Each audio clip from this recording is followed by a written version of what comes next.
Hi, j'espère que vous allez bien. On se retrouve aujourd'hui dans une nouvelle vidéo parce que j'avais envie de vous présenter mes films de Noël préférés. Donc il y en a quand même pas mal. Il y en a que je ne cite pas parce que concrètement je vais pas vous présenter 50 films. Si cette vidéo vous intéresse, je vous laisse avec la suite.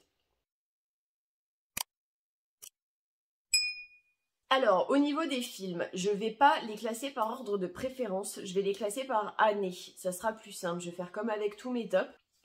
Le tout premier, donc qui est sorti en 2006, il s'agit de The Holiday. C'est quand même quelque chose d'assez banal, dans le sens où en fait c'est juste deux personnes, deux jeunes femmes, qui vivent très éloignées l'une de l'autre. Il y en a une qui vit en Amérique et l'autre qui vit en Angleterre. Ce qu'il va se passer, c'est que les deux vont avoir des ruptures amoureuses quand même assez difficiles. Elles vont vouloir changer de paysage et pour ce faire, elles vont aller sur un site internet et elles vont choisir un endroit où elles vont vouloir aller.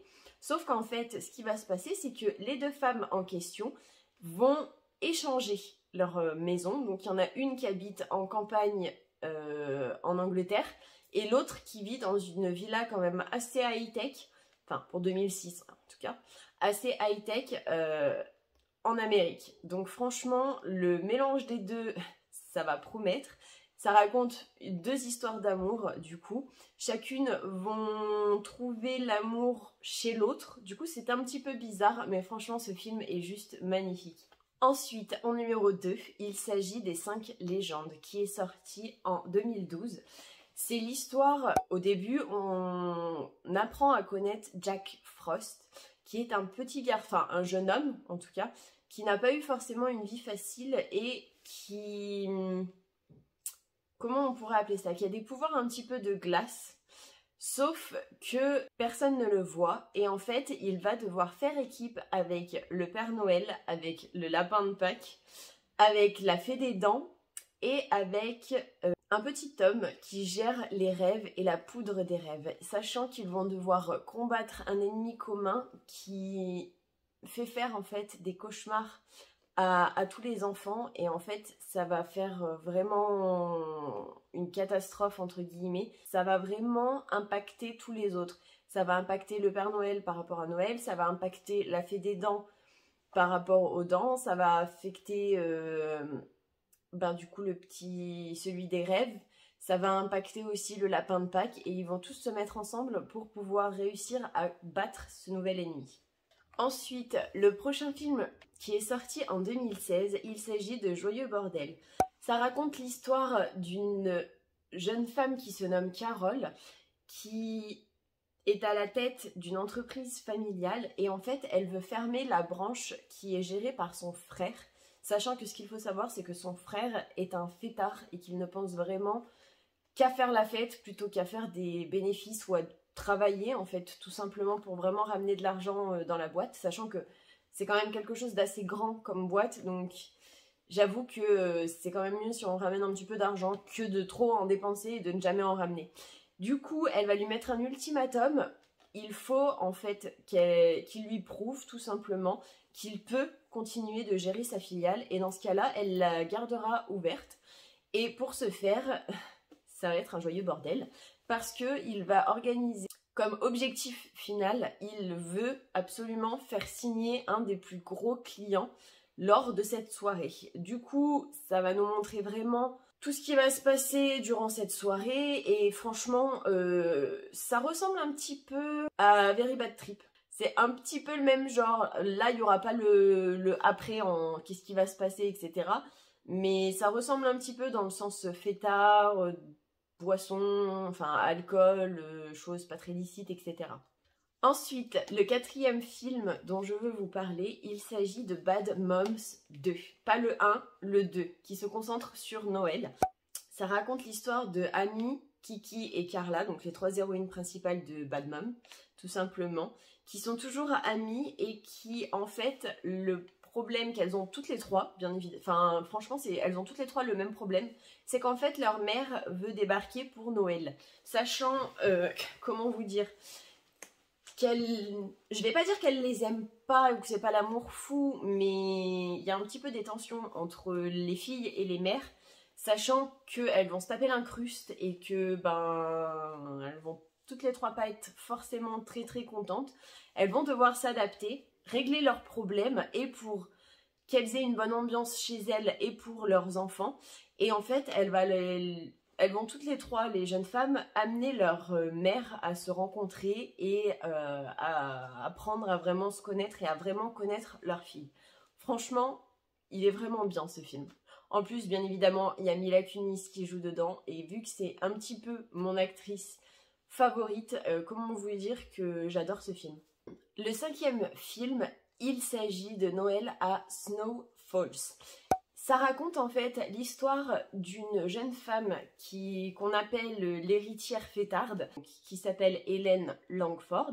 Son père va la convoquer et en fait, chaque année, son père, parce que son père n'a pas ouvert l'entreprise, enfin commencé l'entreprise tout seul, il l'a commencé avec son meilleur ami qui vit très très loin.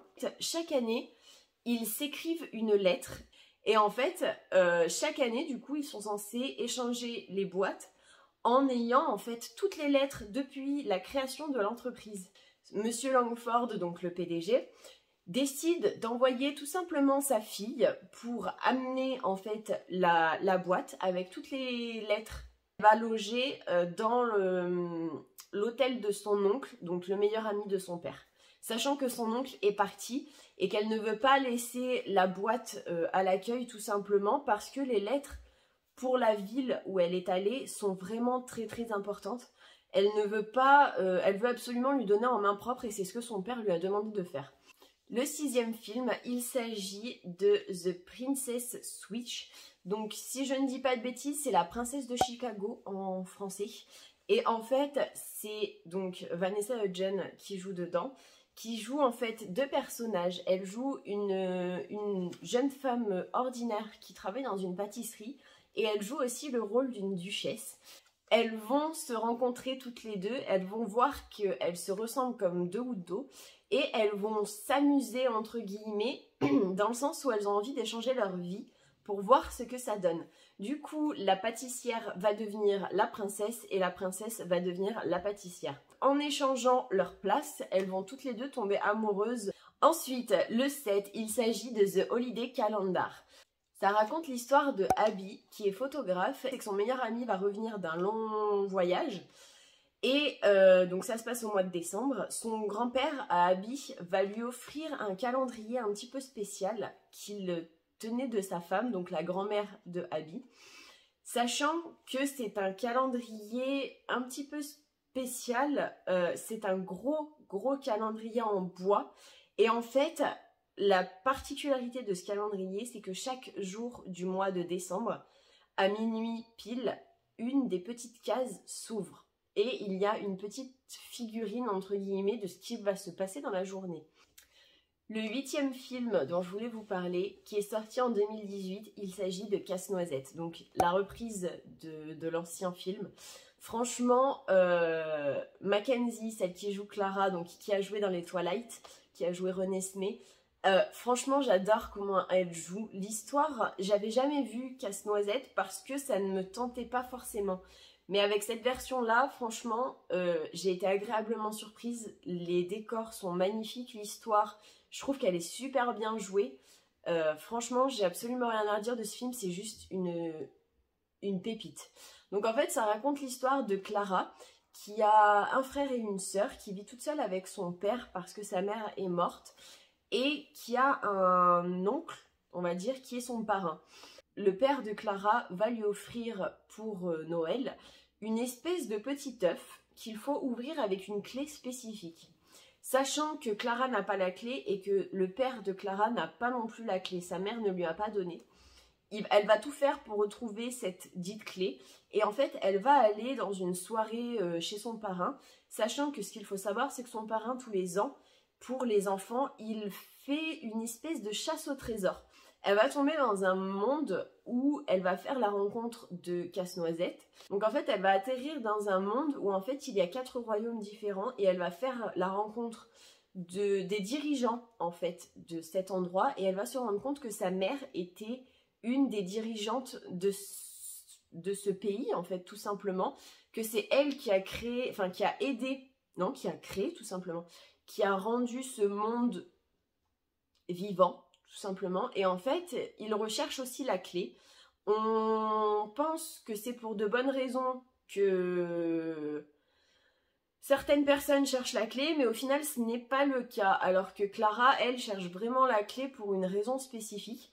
Elle va se rendre compte que les personnes qu'elle pensait être ses amies ne le sont pas forcément, et que celles qu'elle pensait être ses ennemis seront au final ses amies. C'est un petit peu compliqué, mais bon.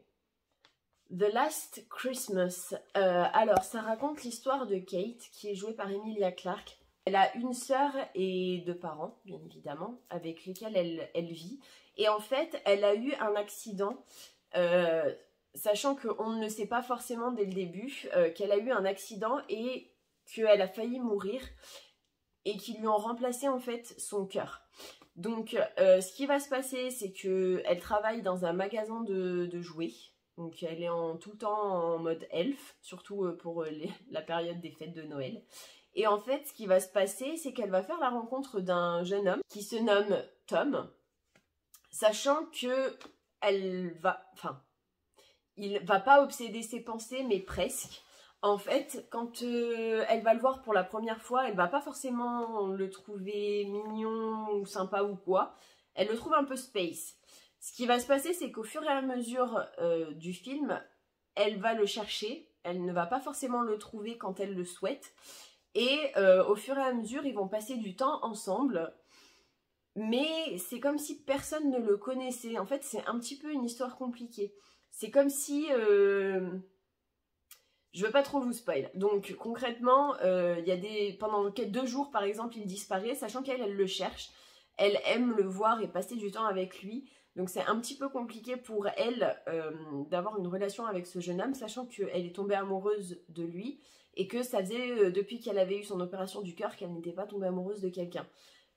Le problème étant qu'en fait, il n'existe pas. Je veux pas complètement vous spoil, donc je vous laisse regarder le film, mais franchement, c'est vraiment une pépite. En 10e position, il s'agit de Cinderella Story. Il y a plein de Cinderella Story, mais celui dont je veux vous parler, c'est avec Laura Morano. Et franchement, j'adore les Cinderella Story, c'est juste un pur bonheur. Donc en fait, ça raconte bien évidemment l'histoire de Cendrillon. Donc là, on va suivre l'histoire de Kate, qui vit avec sa belle-mère et ses deux demi-sœurs, qui leur fait la misère et qui va devoir travailler comme elfe pour les fêtes de Noël. Le problème, c'est que c'est pas forcément son truc. Alors, elle aime le chant, donc en soi, c'est pas plus mal.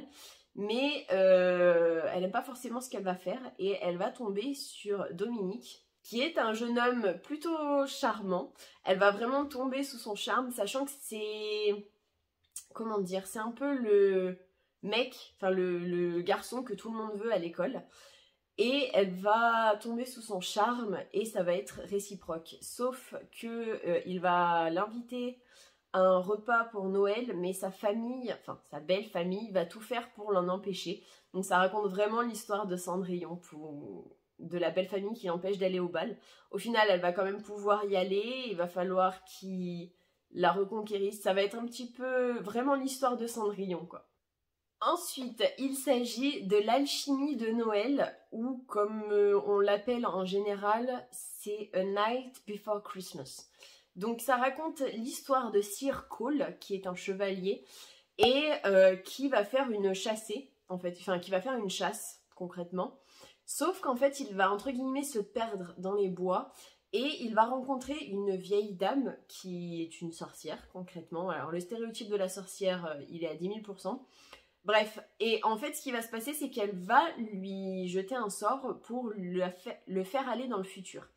Suite à son apparition dans le futur, il va tomber dans une ville, donc en plein milieu du parc de la ville, et il va faire la rencontre de Brooke, qui est donc Vanessa Hudgens, et qui est célibataire depuis très longtemps, qui vit toute seule dans sa maison, sa mère étant morte il n'y a pas très longtemps.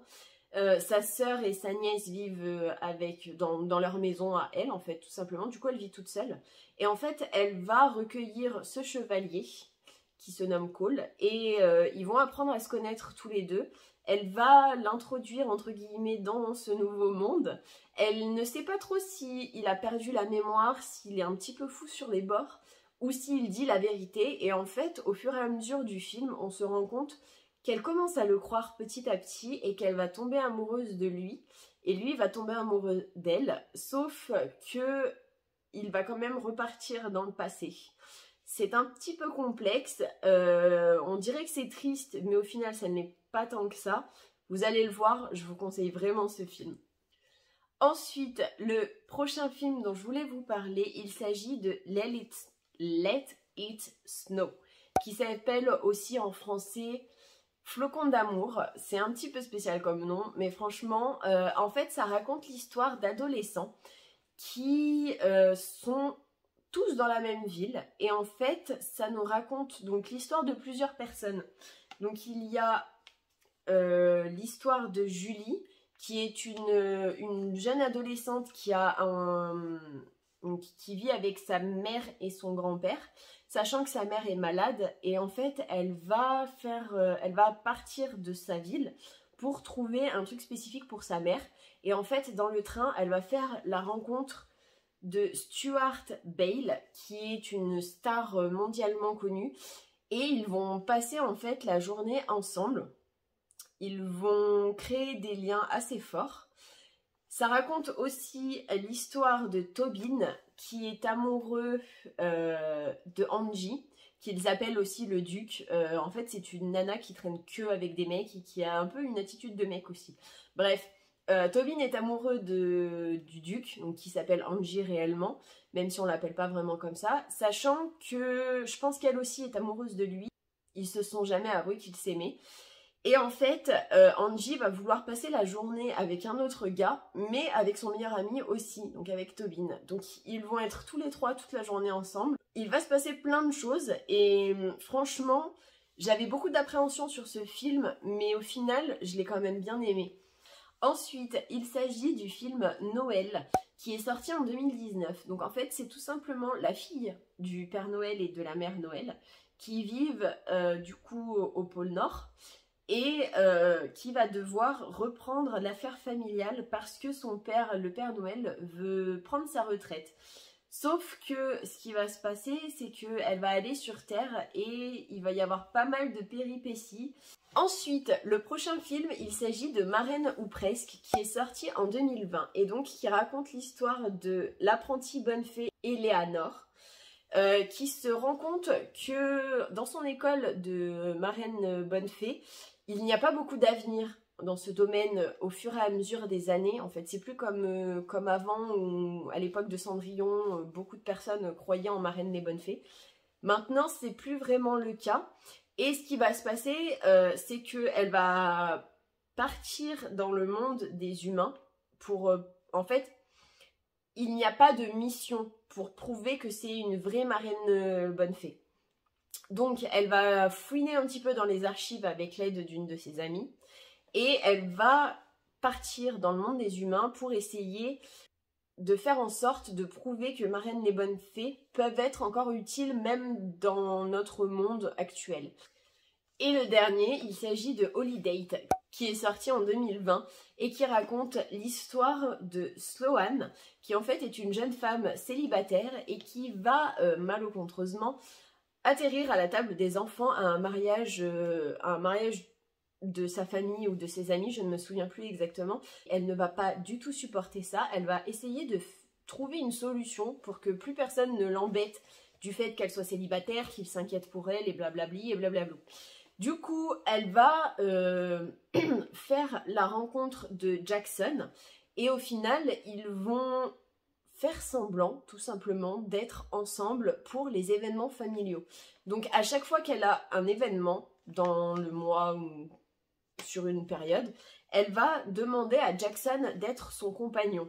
Donc, à chaque fois qu'elle va avoir quelque chose de prévu, où elle ne veut pas être seule et elle veut montrer qu'elle a un copain, elle va demander à Jackson de venir avec elle. Ça va pas forcément bien se passer pour tous les événements, faut se l'avouer. Voilà, j'espère que cette vidéo vous aura plu. N'hésitez pas à me dire dans les commentaires si vous avez déjà vu ces films, je suppose que oui. Donc si cette vidéo vous a plu, n'hésitez pas à la liker, à me laisser un petit commentaire, à vous abonner avec ma tête qui s'affichera juste ici. Et si vous avez un petit peu de temps, à regarder une des précédentes vidéos qui s'afficheront ici et ici. Et moi, je vous fais plein d'énormes bisous et je vous dis à vendredi pour voir comment j'ai réalisé le make-up que vous voyez actuellement.